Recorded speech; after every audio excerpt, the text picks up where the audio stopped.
Kembali lagi di acara Swipepreneur, masih di chapter yang sama yaitu what is marketing atau apa itu marketing. Kalau di sebelumnya kita udah bahas tentang proses identifikasi, antisipasi, dan kita sudah masuk ke proses kepuasan. Nah sekarang saya mau lebih menjelaskan lagi apa sih sebenarnya bedanya antara needs, wants, dan demand. Jadi begini contohnya, kalau kita ngomong needs atau kita ngomong kebutuhan, maka kita ngomong bahwa kita butuh makan.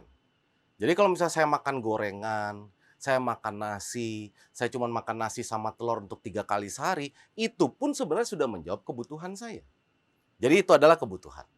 Nah, tapi ketika misalnya, oh saya nggak mau makan nasi, saya maunya makan steak, saya maunya makan burger, berarti itu adalah needs yang ditransformasikan kepada wants. Karena kan sebenarnya balik lagi tadi, kita sebenarnya bisa aja makan nasi, tapi nggak mau. Saya maunya makan, tapi makan steak atau makan burger. Nah, di manakah masuknya demand? Disinilah demand berperan. Ketika saya bilang, saya butuh makan, dan makannya saya mau steak, dan steaknya saya mau merek Ruth Chris Steak, yang one of the most expensive di Jakarta, maka itu menjadi demand. Jadi kadang-kadang balik ke kita lagi. Demand itu bisa diturunkan menjadi wants dan bisa diturunkan juga menjadi needs. Makanya kadang-kadang itu menjadi pilihan bagi beberapa orang. Nah, pertanyaan yang harus dijawab sama swipers adalah, apakah produk yang dijual swipers adalah produk yang masuk ke needs atau masuk ke wants? Atau itu jangan-jangan masuk ke demand? Karena apapun jawabannya, maka strategi juga akan berbeda. Nah, makanya selalu tunggu konten-konten dari SwipeRx Indonesia, karena nanti di belakang kami akan sering menyajikan bagaimana strategi marketing yang bagus untuk apotek Anda. Jadi jangan ketinggalan.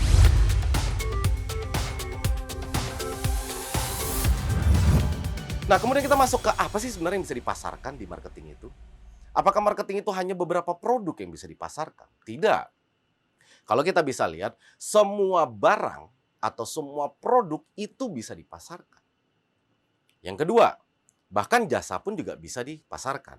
Kayak tadi yang sudah sempat saya sampaikan, apotek itu adalah industri jasa. Berarti apotek juga bisa dipasarkan. Begitu juga dengan transportasi. Maupun itu online, mau itu konvensional, whatever it is, itu ada sesuatu yang bisa kita pasarkan.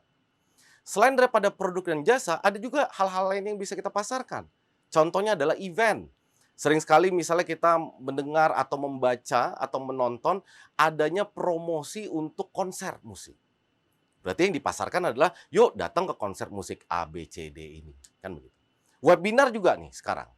Lagi naik daun, jadi dipasarkan. Join our webinar, nanti bisa dapat SKP gitu ya. Nah itu pun bisa dipasarkan. Hal berikutnya yang bisa dipasarkan di marketing adalah experience atau pengalaman. Nah, saya kasih contoh misalnya dari Richard Branson, ada Virgin Galactic. Jadi Richard Branson itu, Virgin Galactic itu adalah yang bisa membawa kita merasakan sensasi di bulan. Jadi kita bisa terbang nih ke bulan. Karena yang dia jual adalah pengalamannya. Mungkin cuma 10-15 menit untuk terbang berada ke bulan, tapi itu pengalamannya tidak terbayarkan atau nggak bisa 2 kali. That's why orang kalau pergi kemanapun, untuk mendapatkan pengalaman pasti akan foto. Karena mereka nggak mau kehilangan dari experience yang pernah mereka dapatkan tersebut. Nah yang berikutnya adalah tempat. Kayak sekarang nih, tempat yang dipasarkan lagi daun adalah Labuan Bajo. Maka di tempat pariwisata tersebut mulailah dipromokan yang namanya Labuan Bajo. Berikutnya yang bisa dipasarkan lagi adalah properti. Mulai dari rumah, kemudian ke apartemen, semua jenis properti itu juga bisa dipasarkan. Berikutnya adalah informasi. Jadi misalnya ada contoh perusahaan AC Nielsen. Mereka itu kan juga memasarkan informasi yang mereka sudah riset. Jadi mereka menjual hasil riset mereka. Sehingga perusahaan-perusahaan seperti kita bisa membeli hasil riset tersebut. Untuk apa? Agar kita bisa menggunakan riset tersebut untuk membuat strategi yang baik dan benar. Dan yang terakhir tentunya yang bisa dipasarkan adalah apa? Ide bisnis. Jadi kalau misalnya swappers punya ide bisnis, udah tahu nih, oh kira-kira saya mau bikin apotek jenis yang berbeda dengan yang sebelumnya. And that's your idea, and then kita pitching ke investor untuk bisa mendapatkan uang, dana, sehingga bisa membuat apotek tersebut.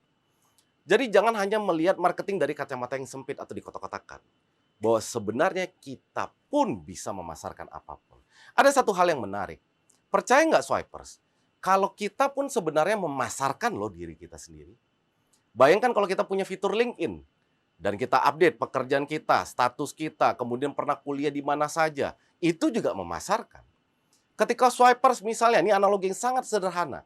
Ketika swipers lagi PDKT, bukankah itu memasarkan juga?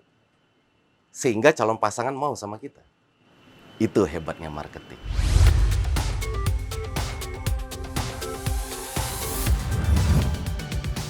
Apa sih ekspektasi pelanggan itu? Nah, gini, ekspektasi pelanggan itu kalau saya melihat dari 3 hal.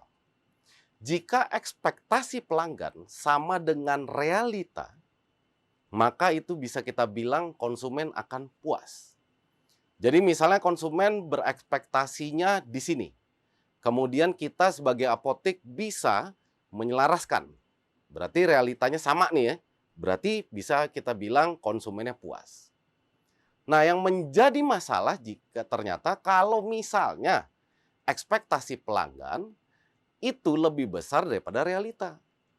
Jadi misalnya ekspektasinya ada di sini, ini pelanggan pengennya segini, tapi kita sebagai apotek hanya bisa kasih segini. Maka ada gap nih. Nah, gap inilah besarnya ketidakpuasan pelanggan terhadap apotek kita.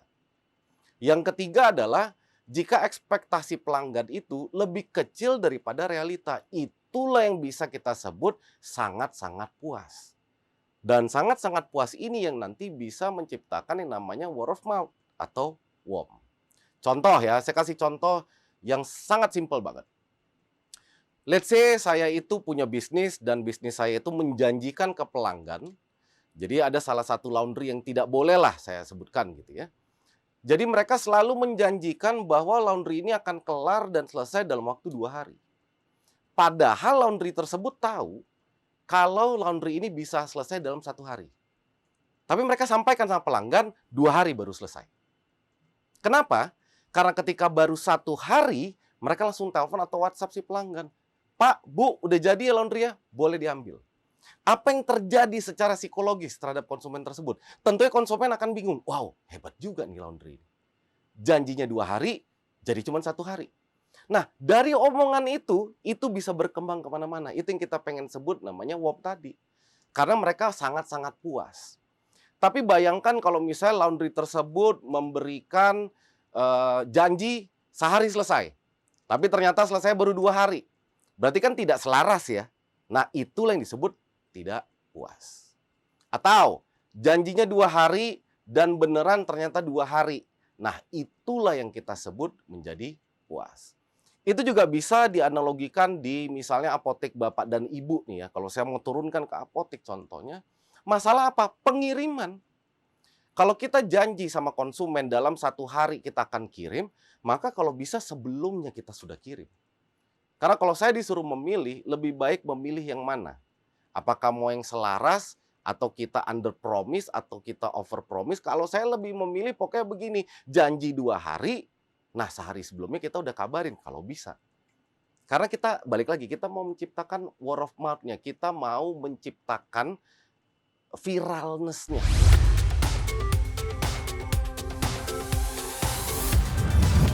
Nah, untuk itu, apa sih jadi kesimpulan di marketing?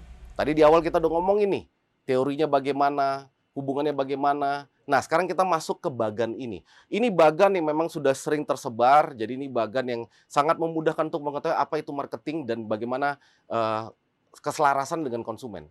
Jadi kalau kita lihat, pemasar nih, pemasar itu akan memberikan proses komunikasi kepada konsumen. Proses komunikasi di sini artinya adalah dia akan mempromosikan produk atau jasanya. Jadi dia bikin iklan, dia bikin strategi marketing atau apapun lah itu ya, channel-channel, intinya dia memasarkan lah produknya. Ketika konsumen menerima promosi tersebut, maka konsumen bisa tertarik. Dan ketika konsumennya tertarik, maka konsumen akan mengeluarkan uang. Oke nih, saya kasih duit, saya kasih uangnya, otomatis perusahaan harus memberikan barang dan jasa. Jadi barternya kan di situ ya. Kita promokan, konsumen tertarik, konsumen kasih uangnya, kita kasih produk dan jasanya. Tapi tidak stop sampai di situ. Kenapa tidak stop? Karena setelah konsumen pakai, ada namanya umpan balik atau kita sebut customer atau consumer feedback. Nah, ini yang dibutuhkan. Karena feedback ini sangat dibutuhkan sama perusahaan supaya nanti bisa memperbaiki. Makanya misalnya di gadget, di teknologi kita bisa tahu nih, ada misalnya handphone tipe A nanti keluar A.1, A.2, A.3, karena itu berasal dari feedback konsumen. So, secara inti jadi apa sih? Kalau saya menggambarkannya marketing itu adalah jembatan. Jadi kalau di sini adalah perusahaan dan sini adalah konsumen, nah tengah-tengah itu adalah marketer. Bayangkan dunia ini akan ada jadinya, bagaimana jadinya kalau si marketer itu tidak ada. Maka jembatannya akan rubuh. Ketika jembatan rubuh, tidak ada penghubung antara produsen atau perusahaan dengan konsumen, maka balik lagi, kita tidak bisa melakukan itu. Nanti di next part-nya, saya akan banyak cerita bagaimana divisi marketing atau strategi marketing yang ada di berbagai industri. Tapi sebelum itu, jangan lupa untuk subscribe, like, dan share. Dan jangan lupa juga nyalakan fitur loncengnya untuk mendapatkan notifikasi konten dari kami selanjutnya. Swipe or X.